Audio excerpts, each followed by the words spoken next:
யாத்திராகமம் 20:24 எல்லோரும் சேர்ந்து வாசிக்க போகிறோம். பைபிள் எல்லாம் திருப்பிவிடுங்க. மண்ணினாலே பலிபீடத்தை எனக்கு உண்டாக்கி அதன் மேல் உன் ஆடுகளையும் உன் மாடுகளையும் சர்வாங்க தகன பலியும் சமாதான பலியாகவும் செலுத்துவாயாக. நான் என் நாமத்தை பிரஸ்தாபப்படுத்தும் எந்த ஸ்தானத்திலும் உன்னிடத்தில் வந்து உன்னை ஆசீர்வதிப்பேன். அல்லேலூயா. சத்தம் அல்லேலூயா சொல்லாமா? இந்த மாதம் நம்ம ஆராதனை என்ற தலைப்பை தியானித்து கொண்டிருக்கிறோம். வர்ஷிப். ஆராதனை என்றால் என்ன? ஆராதனை எதை குறிக்கிறது என்று சொல்லி நாம் தியானித்து கொண்டிருக்கிறோம். இங்கே வசனம் சொல்லுது, என் நாமத்தை பிரஸ்தாபப்படுத்தும் எந்த ஸ்தானத்திலும் நான் வந்து உன்னை என்ன பண்ணுவேன்? ஆசீர்வதிப்பேன். அல்லேலூயா. எந்த ஸ்தானத்திலும் உன்னிடத்தில் வந்து உன்னை ஆசீர்வதிப்பேன். அவரை உயர்த்துவது. உயர்த்துவதுன்னா எப்படி? பாட்டு பாடி உயர்த்துறது மாத்திரமல்ல. நிறைய பாட்டு பாடி நம்ம ஆராதனையெல்லாம் ஆராதித்தோம், அப்படி தானே? இதெல்லாம் செய்கிறத விட இதெல்லாம் ப்ரைஸிங், அவரை உயர்த்துகிறோம். ஆனால் இதெல்லாம் விட நம்முடைய வாழ்க்கை அவருக்கு ஆராதனை செலுத்த வேண்டும். நம்முடைய சரீரம் அவரை ஆராதிக்க வேண்டும். அல்லேலூயா. அதனால தான் பரிசுத்தவான்கள் சொல்கிறார்கள், ஆவியோடும் உண்மையோடும் அவரை என்ன பண்ணணுமா? ஆராதிக்கணும். எப்படி ஆராதிக்கணும்?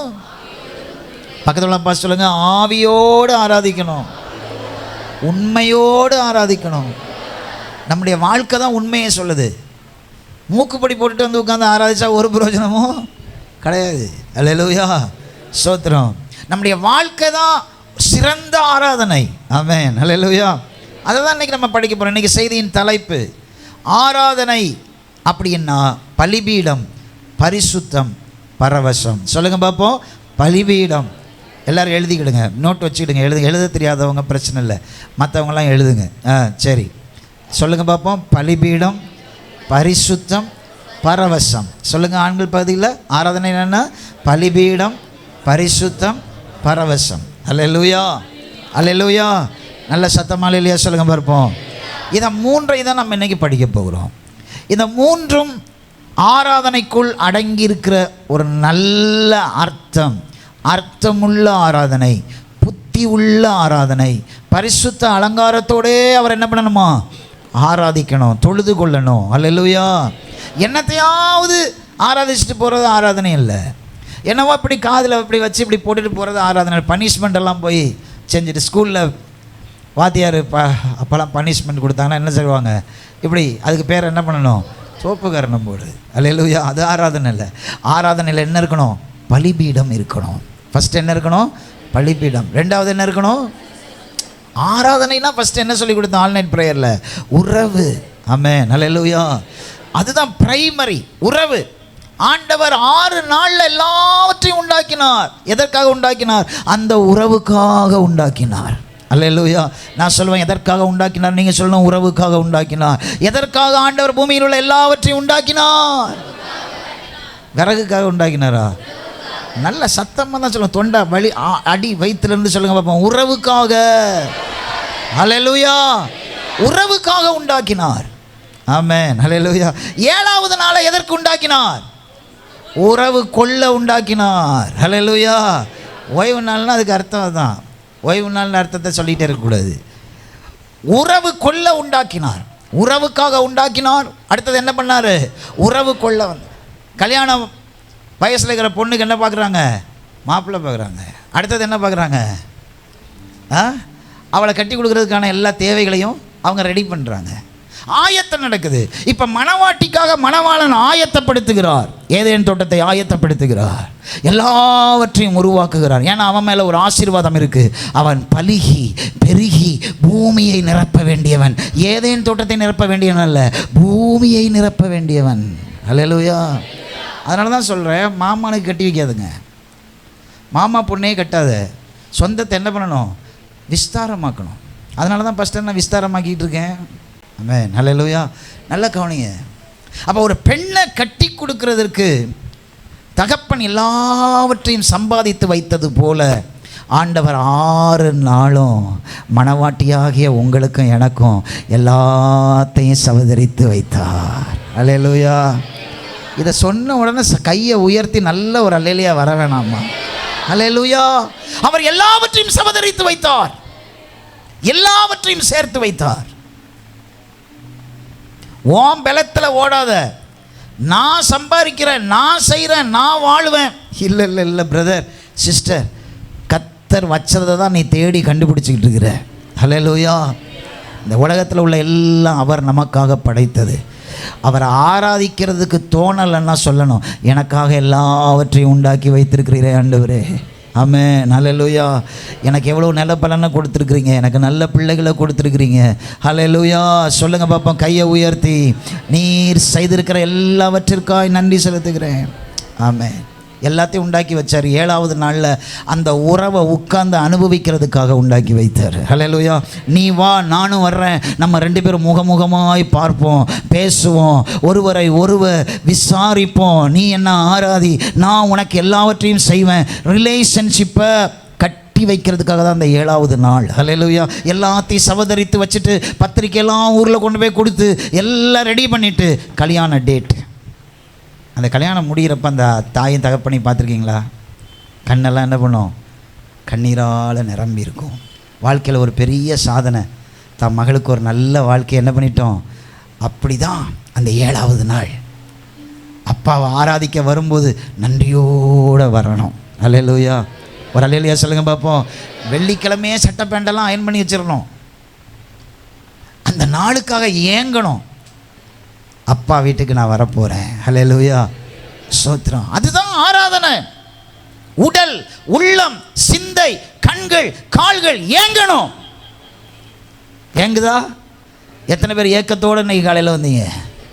அல்லேலூயா. ஒருவேளை 1008 பிரச்சனை இருக்கட்டும், கர்த்தருடைய வீட்டுக்கு வா, உன்னை ஆண்டவர் தெளிவாக்கி அனுப்புவார். இங்கேருந்து போகும்போது தெளிவாகி அனுப்புவார்.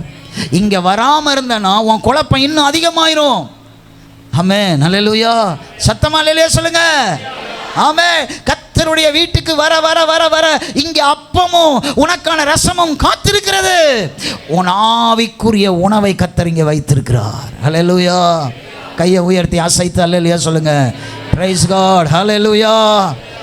இந்த உறவை பொறுக்காத ஒருத்தவன் 3ஆம் அதிகாரத்தில் உறவை நொறுக்கி போட்டான், ஆண்டவருக்கு எதிராக செய்ய வைத்தான். ஆண்டவர் மேல உள்ள விசுவாசத்தை பிளக்க பிடுங்கி அவன் மேல வச்சான். விசுவாசிக்கிறதுக்கு தகுதி இல்லாதவன், கெட்டு போனவன், கெடுக்கிறவன். அவனுக்கு பேர் என்ன? பிசாசு. கொல்லவும் அழிக்கவும் திருடவும் வருகிறவன். அல்லேலூயா. அவனை நம்பினான்.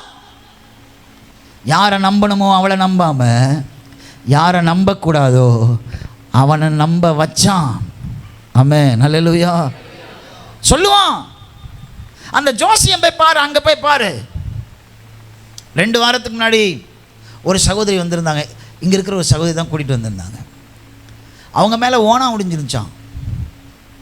ஓனா விழுந்த உடனே எல்லோரும் சொன்னாங்களாம், உன் வீட்டில் சாவு நடக்க போகுது, அவங்களுக்காக நான் ஜெபம் பண்ணேன். அந்த அம்மா உடம்பெல்லாம் வேர்த்து ஊற்றுது, அவ்வளோ பயத்தின் ஆவி. நான் சொன்ன அந்த அம்மாவுடைய கண்ணை பார்த்து, ஓனா விழுந்ததுனால உன் குடும்பத்தில் ஒன்றும் ஆகாது, நீ ஏதாவது தவறு பண்ணியிருந்தா ஆண்டவர்கிட்ட மன்னிப்பு கேளு, அதுதான் உனக்கு பயத்தை உண்டாக்குது. அல்லேலூயா.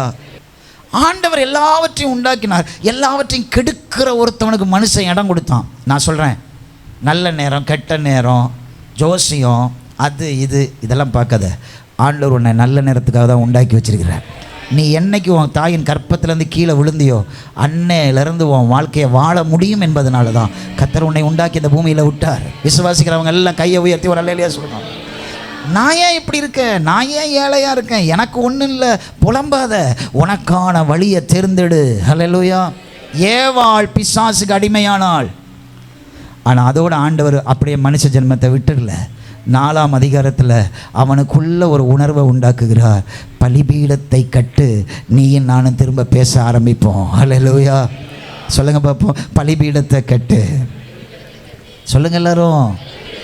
ஆண்டவர்கிட்ட நம்ம போய் சேரணும்னா முடி எடுத்தால் போதாது, கால்நடையாக வேளாங்கண்ணிக்கு போனால் போதாது, இல்லை என்னென்னவோ செஞ்சு உருண்டாலும் பிறண்டாலும் முடியாது. ஒன்று தான், நீ பலிபீடம் கட்டணும், நீ அதன் மேல் பலியாக கடத்தப்படணும். அப்போ திரும்பவும் அவரோடு கூட இருக்கிற உறவு புதுப்பிக்கப்படும். ஹல்லேலூயா. ஆண்டவர் சொன்னார் மனுஷனை பார்த்து, நீ பலுகு, நீ பெருகு, பூமியை நிரப்பு, நீ ஆசீர்வாதமானவன், நீ ஆசீர்வாதமானவள் என்று அவன் மேல 1000 ஆசீர்வாதம் வைத்திருந்தார். அதுதான் அவன் மேல கர்த்தர் வைத்திருந்த சித்தம். ஹல்லேலூயா. ஆனா பிசாசு சித்தத்தை குலைச்சாம் பாருங்க. அவனை அப்படியே விட்டுறல, அவர் தேடி அவனுக்கு போய் பலிபீடத்தை உண்டாக்குப்பா, திரும்ப உறவை புதுப்பிப்போம். ஹல்லேலூயா. பலிபீடம் ஏன் தெரியுமா? உறவை புதுப்பிக்கிறதற்கு. பக்கத்தில் சொல்லுங்க, பலிபீடம் உறவை புதுப்பிக்கிறதற்கு. ஹல்லேலூயா. பலிபீடம் கட்டலைன்னா ஆண்டவர்கிட்ட நெருங்க முடியாது. ஆமென். பழைய ஏற்பாட்டு காலத்தில் நம்ம வாழ்ந்துருந்தோம், எப்படி இருந்திருக்கும் பாருங்க. நம்ம எல்லார் வீட்லையும் என்ன இருந்திருக்கும்? ஒரு பெரிய பலிபீடம். அந்த கல், துவைக்கிற கல் அப்போல்லாம் வீட்டில் இருக்கும் பார்த்தீங்களா? அந்த துவைக்கிற கல் இப்படி சறுக்கலாக இருக்கும், அதில் துவைப்போம்ல. அது மாதிரி எல்லார் வீட்லையும் என்ன இருந்திருக்கும்? பலிபீடம் இருந்திருக்கும். எல்லாரும் ஆடு மாடு வளர்த்துருப்பாங்க கண்டிப்பாக. இல்லைன்னா நம்மளால் என்ன தெரியுமா பண்ணுவோம்? பக்கத்து வீடு ஆடை பிடிச்சி, என்னடா ஆடை காணும், எனக்கு தெரியாது. ஏன்னா பலிபீடம் போட்டு எரித்து சாம்பலை கொண்டு போய் எங்கே கொட்டிடணும்? பாளையத்துக்கு வெளியில் கொட்டிடணும். ஆமென். ஹல்லேலூயா. இன்றைக்கி நம்ம ஆடெல்லாம் நல்லா இருக்குன்னா இயேசு கிறிஸ்து நமக்காக என்ன பண்ணிட்டார்? அப்போவே மறிச்சிட்டாரு. நல்லா கவனிங்க. பலிபீடம், இந்த பலிபீடத்திற்கு சில அர்த்தங்களை நான் சொல்கிறேன், எழுதுகிறவங்களாம் எழுதி கொடுங்க. இந்த பலிபீடத்தினுடைய அர்த்தம் என்ன? பலிபீடத்தினுடைய அர்த்தம் முதலாவது என்ன அப்படின்னு சொன்னால், கர்த்தர் நம்மை சந்திக்கிற இடம். Where God meets us. கர்த்தர் நம்மை சந்திக்கிற இடம். எல்லாரும் சொல்லுங்க பார்ப்போம். பலிபீடம்னு என்ன? சத்தமாக சொல்லணும். யார் பலிபீடம் கட்டுறாங்களோ அவங்கள யார் சந்திக்கிறா? ஆண்டவர் சந்திக்கிறார். முழங்கால் போட்டு, ஆண்டவரே நான் ஒரு பாவி, என் பாவத்தை மன்னிங்கப்பா, என் பாவத்தை மன்னிங்கப்பா, என் பாவத்தை மன்னிங்கப்பான்னு கண்ணில் தண்ணி ஓடும் பாருங்க. அவர் உடனே வருவார், அங்கே வந்து நிற்பார். ஹல்லேலூயா. ஹல்லேலூயா. அவர் பக்கத்தில் வந்து நின்று சொல்லுவார், கண்ணீர் விடாத, நம்முடைய அழுகை அவர் துடைப்பார். ஹல்லேலூயா. ஹல்லேலூயா சொல்லுங்க.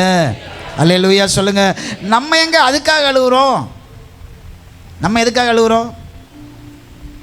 ஆண்டவரே நாளைக்கு குழுக்காரன் வருவானே, நான் என்ன பண்ணுவேன்? வாங்குறப்ப புரிஞ்சிச்சா? 2 போன வாரம் டிமிக்கி கொடுத்துட்டேனே, எங்கேயாவது ஓடி போயிடலான்னு பார்த்தா அட்ரஸை தேடி அங்கேயும் வந்துடுறாங்களே. ஹல்லேலூயா. பலிபீடம் நம்ம வாழ்க்கையில் எப்பவும் ஈரமாக இருக்கணும். ஹல்லேலூயா. பலிபீடம் எப்பவும் இரத்த கரையோடு இருக்கணும். பக்கத்தில் சொல்லுங்கள், பலிபீடம் எப்பவும் இரத்த கரையாக இருக்கும். சரபோஜி காலேஜில் படித்தேனா, ரொம்ப மோசமான காலேஜ், எப்போ பார்த்தாலும் ஸ்ட்ரைக் நடக்கும். ஆனால் எனக்கு ஸ்ட்ரைக் அடித்தாங்கன்னா எனக்கு சந்தோஷமாக இருக்கும்.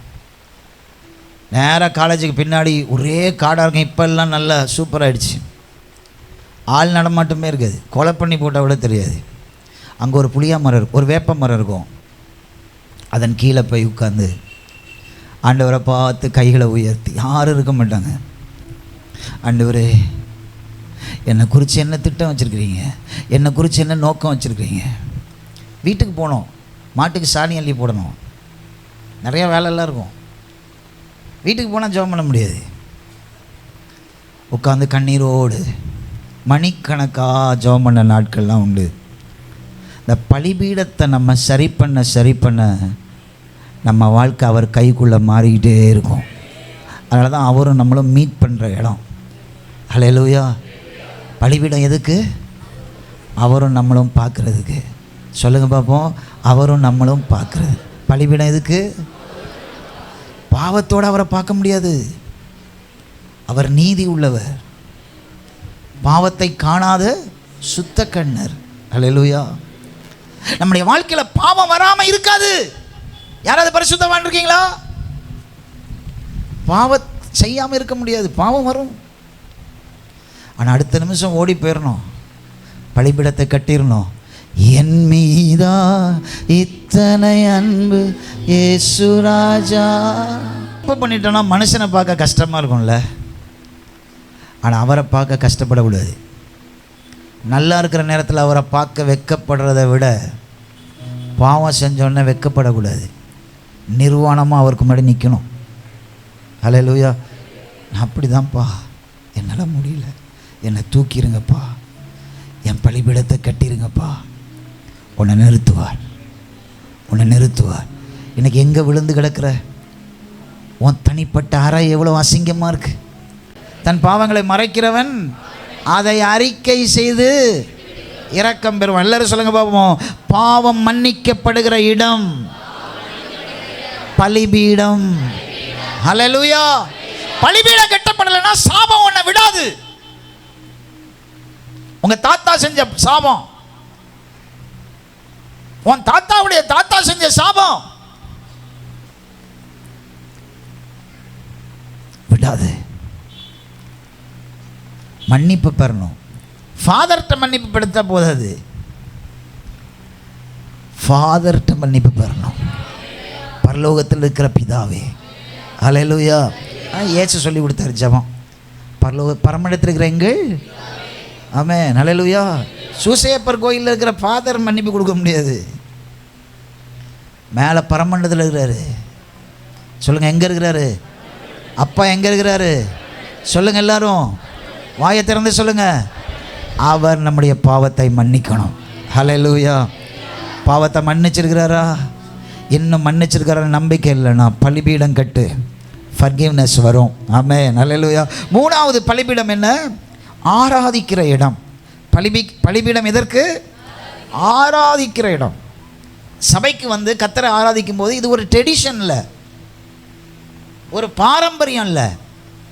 ஆராதனை நேரத்தில் கண்ணில் கண்ணீர் வரணும். ஆமென். ஹல்லேலூயா. என்ன வரணும்? எல்லாரும் ஆராதிச்சுட்டு இருக்கும்போது கண்ணை திறந்து நோட்டம் விட்டுட்டு இருக்கக்கூடாது. அப்படின்னா பாவம் இறுகி போயிருக்கும் வாழ்க்கையில். ஆண்டவரை நினைக்கவே முடியல, வீட்டில் ஜெபிக்கவே முடியல. முட்டி போட்டால் 5 நிமிஷம் போகிறதுக்கு அவ்வளோ கஷ்டமாக இருக்கு ஜெபத்தில். ஹல்லேலூயா. எவ்வளோ நேரம் போகுது? 10 நிமிஷம் ஜெபிக்க முடியல, கண்ணை மூட முடியல.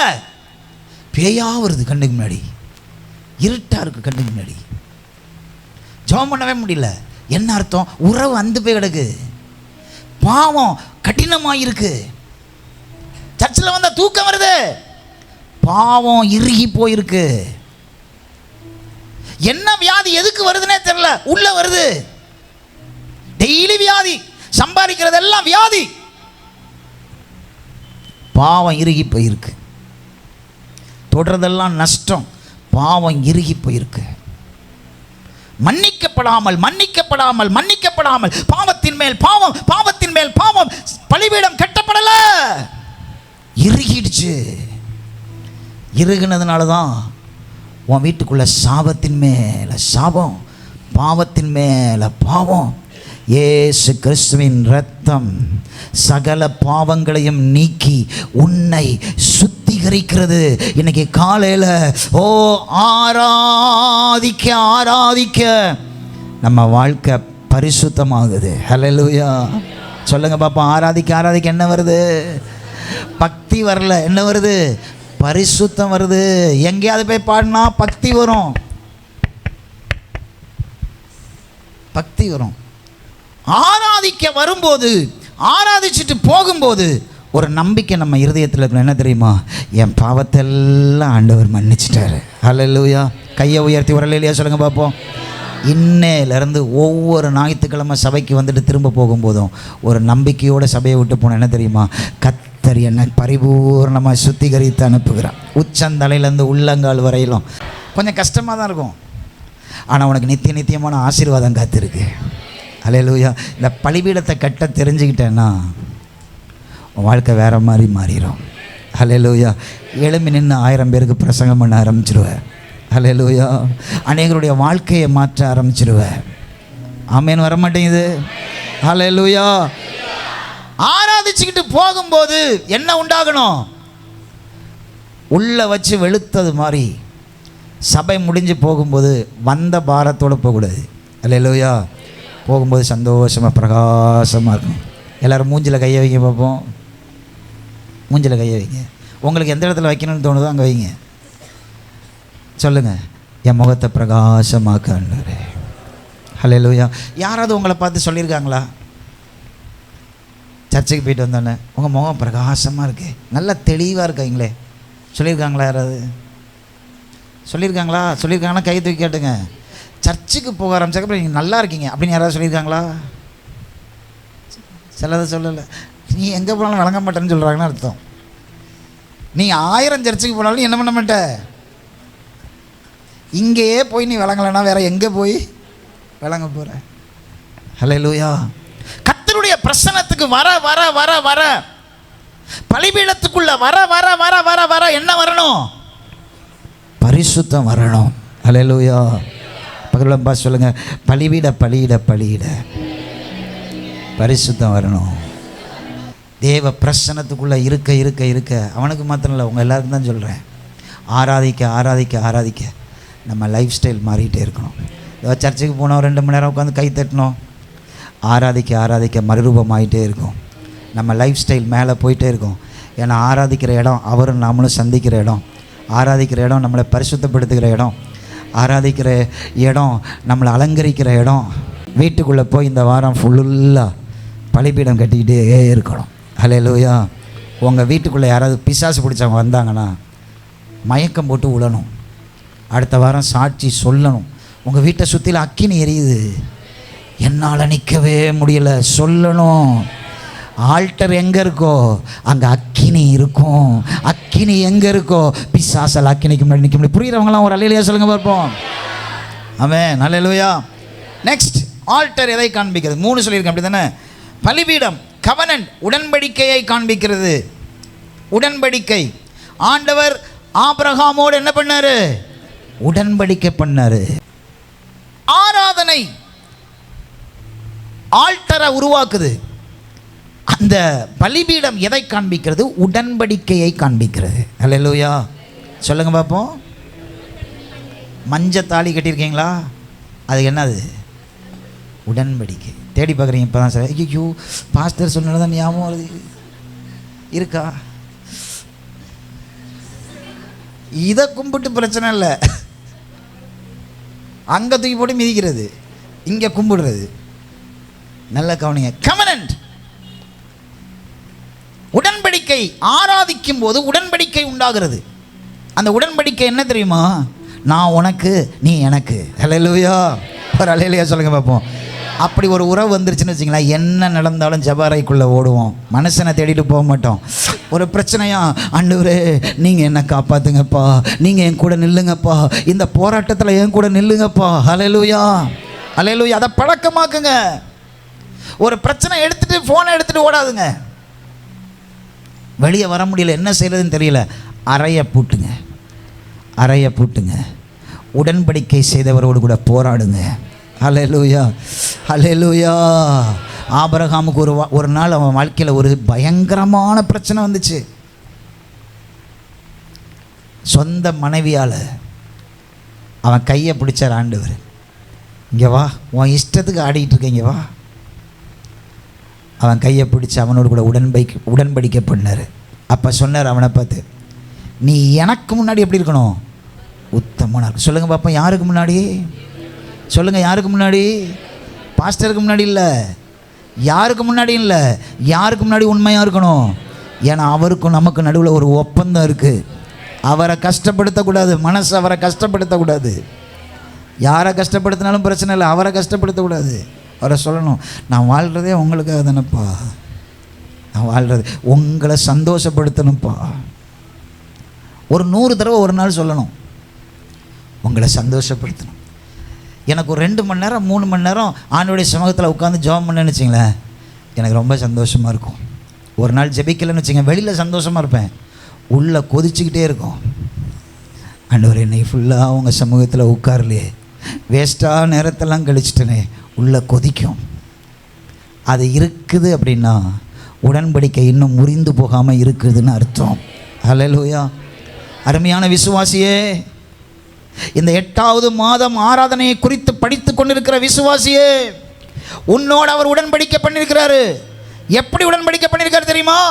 ஆட்டு ரத்தத்தையும் மாட்டு ரத்தத்தையும் பலிபீடத்தில் சிந்த விட்டுல, சொந்த ரத்தத்தை சிந்தி உன்னோடு உடன்படிக்கை பண்ணியிருக்கிறார். தெரியுமா? அவரோட உடன்படிக்கையில் சரியாக இருக்கணும்.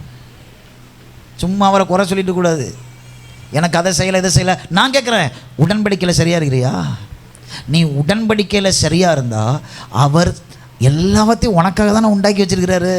6 நாள் உனக்காக தானே ஏன் உண்டாக்குனாரு? உனக்காக தானே எல்லாத்தையும் உண்டாக்குனாரு. நீ உடன்படிக்கையை உடைச்சு போட்டுட்டு உட்கார்ந்துருக்கிறியே, உடன்படிக்கையை உடைச்சு போட்டுட்டு உட்கார்ந்துருக்கிறியே.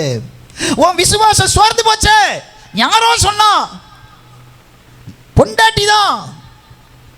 அவ தானே சொன்ன ஆகார கட்டிக்கோன்னு. உடன்படிக்கையை உடைச்சிட்டே வா, என் கையப்படி, என் கையப்படி உடன்படிக்கை பண்ண. இது சாதாரண உடன்படிக்கை இல்லை. இன்றைக்கி நான் உனக்கு சொல்கிறது, நீ சாகிற வரைக்கும் இந்த உடன்படிக்கையை விட்டு நீ வெளியே போகக்கூடாது. நான் வெளியே போக மாட்டேன். அல்லேலூயா. ஆராதனைனா உடன்படிக்கைக்குள் வாழுவது. எது எக்கெடுக்கிட்டு போனாலும் பரவாயில்ல, நீங்கள் எனக்கு வேணும்ப்பா, உங்கள் கூட இருக்கிற உறவில் நான் நிற்கணும்ப்பா. எத்தனை பேர் சொல்கிறீங்க? எத்தனை பேர் சொல்கிறீங்க? உடன்படிக்கை எங்கே இருக்கோ அங்கே பரிசுத்தம் வரும். ஹல்லேலூயா, ஹல்லேலூயா. ஒரு நாள் ஆபிரகாம் உடன்படிக்கையை மீறி சாராள் சொன்னான்னு ஆகார கல்யாணம் பண்ணோம். பலிபீடம் தகர்ந்து போச்சு.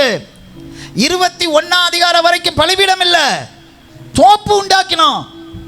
அதெல்லாம் ஆண்டவருக்கு தேவையில்லை. 22 அதிகாரத்தில் ஆண்டவர் ஒன்று கேட்குறாரு, ஆபிரகாமே, நீ என்ன நேசிக்கிறியா? அவனுக்கு என்ன சொல்றதுன்னு தெரியல. உன் ஏக சுதன் 100 வயசுல உனக்கு ஒருத்தன் பிறந்தான்ல, 100 வயசுல. ஆமாண்டவர், என் செல்ல பிள்ளை. அவனை காலையில் கூட்டிட்டு நான் போகிற நான் சொல்கிற இடத்துல ஒரு பலிபீடம் கட்டி அங்கே அவனை கடத்தி அவனை வெட்டி சந்து செந்தாக்கி அவனை எரிச்சு பலியிடுவியா? ஆபிரகாம் என்ன தெரியுமா சொன்னா? நான் உங்களை நேசிக்கிறேன் ஆண்டவரே. 100 வயசு, இப்போ எனக்கு 120 வயசு. 100 வயசில் எனக்கு பிள்ளை கொடுத்தீங்க. 20 வருஷம் ஓடிடுச்சு. 120 வயசில் எனக்கு ஒரு ஈசாக்கு எடுத்தா திரும்ப ஒரு ஈசாக்கு கொடுக்க உங்களால் முடியும் ஆண்டவரே. இந்த உலகத்தில் எதுவுமே எனக்கு முக்கியம் இல்லை, எனக்கு முக்கியமே நீங்கள் தான் சொல்லி வேலைக்காரங்களை பார்த்து சொன்னான், நானும் என் மகனும் தொழுது கொண்டு திரும்ப வருகிறோம். ஹல்லேலூயா. பலியிடுவதை அவன் என்னன்னு சொல்கிறான்? தொழுது கொள்ளணும்னா உடன்படிக்கைக்குள்ளே இருக்கணும். என்ன வந்தாலும் அசையக்கூடாது, என்ன வந்தாலும். அல்லேலூயா. அன்னைக்கு ஆண்டவரோடு கூட செய்த உடன்படிக்கையை அவன் மறக்கல. பலிபீடம் கட்ட முடியலை, பிரச்சனை வாழ்க்கையில். அப்பப்போ ஜெபிக்கிறான், நீங்கள் வாசிச்சு பார்த்தீங்கன்னா தெரியும். அப்பப்போ ஜெபம் பண்ணுறான் ஆண்டவர்கிட்ட, ஆண்டவரே நான் என்ன செய்யணும்? வீட்டில் ஒரே பிரச்சனையாக இருக்குது, நான் என்ன செய்யணும்? நான் என்ன செய்யணும்? ஆனால் பலிபீடம் கட்ட முடியலை அவனால். உடன்படிக்கை அப்படியே இருக்கு.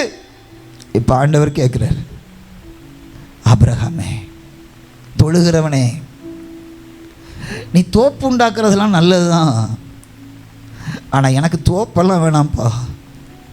அன்னைக்கு காயினுடைய காணிக்கையில் நான் பிரியப்பட்டதுக்கு காரணம் என்ன தெரியுமா? அவன் பலிபீடம் கட்டி அதில் பலியிட்டு என்னை காணிக்கை செலுத்தினான். நீ எனக்கு ஒரு காரியம் செய்வியா? உன் ஏக சுதனை எனக்கு தருவியா? ஹல்லேலூயா. ஆபிரகாம் அந்த உடன்படிக்கையை மறக்கவில்லை. சொல்லுங்க, உடன்படிக்கை என்ன பண்ணலாம்? அவன் ஞானஸ்தானத்தில் இறங்கி உடன்படிக்கை பண்ணியிருக்கிறியே, மறந்துடாத. நீ அவருடையவள், நீ அவருடையவன். உன் வாயில் எப்போ அவரை துதிக்கிற சத்தம் வந்து கொண்டே இருக்கணும். யாருக்காக உன்னை நீ தீட்டுப்படுத்தி விடக்கூடாது, யாருக்காகவும் நீ தீட்டுப்பட்ட போடக்கூடாது. நீ தீட்டுப்பட்ட ஒன்று அவருக்கு வேணாம். அல்லேலூயா. தீட்டுப்பட்ட ஒன்று அவருக்கு வேணாம், அவருக்கு பிடிக்காது. அல்லேலூயா. நான் ஆண்டவரை பார்த்து சொல்லிட்டு இருக்கேன், 5 வருஷமாக இந்த அப்ரூவலுக்காக ஓடிட்டுருக்கோம் ஆண்டவரே. அதில் இருக்கிற தீட்டெல்லாம் சுத்திக்கிறீங்க, எங்களுக்கு ஒரு அற்புதத்தை செய்யுங்க.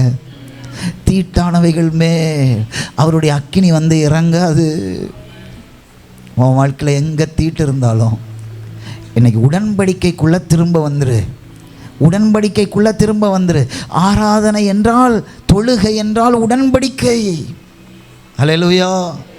எந்த உரிமையில ஆண்டவர் அவனுடைய குமாரனை கேட்டார் தெரியுமா? அவனோட கையை பிடிச்சு உடன்படிக்கை பண்ணினதை அவர் மறக்கல. இவன் மறந்துட்டானான்னு நினைச்சாரு, அவன் மறக்கல. எத்தனை பேர் அவரை மறக்கல? எத்தனை பேர் சொல்றீங்க அவரை என்னால் மறக்கவே முடியாது? பலிபீடம் அவர் நம்மை சந்திக்கிற இடம். பலிபீடம் அவர் நம்மை மன்னித்து ஏற்றுக்கொள்கிற இடம். பலிபீடம் ஆராதிக்கிற இடம். பலிபீடம் உடன்படிக்கை பண்ணுகிற இடம்.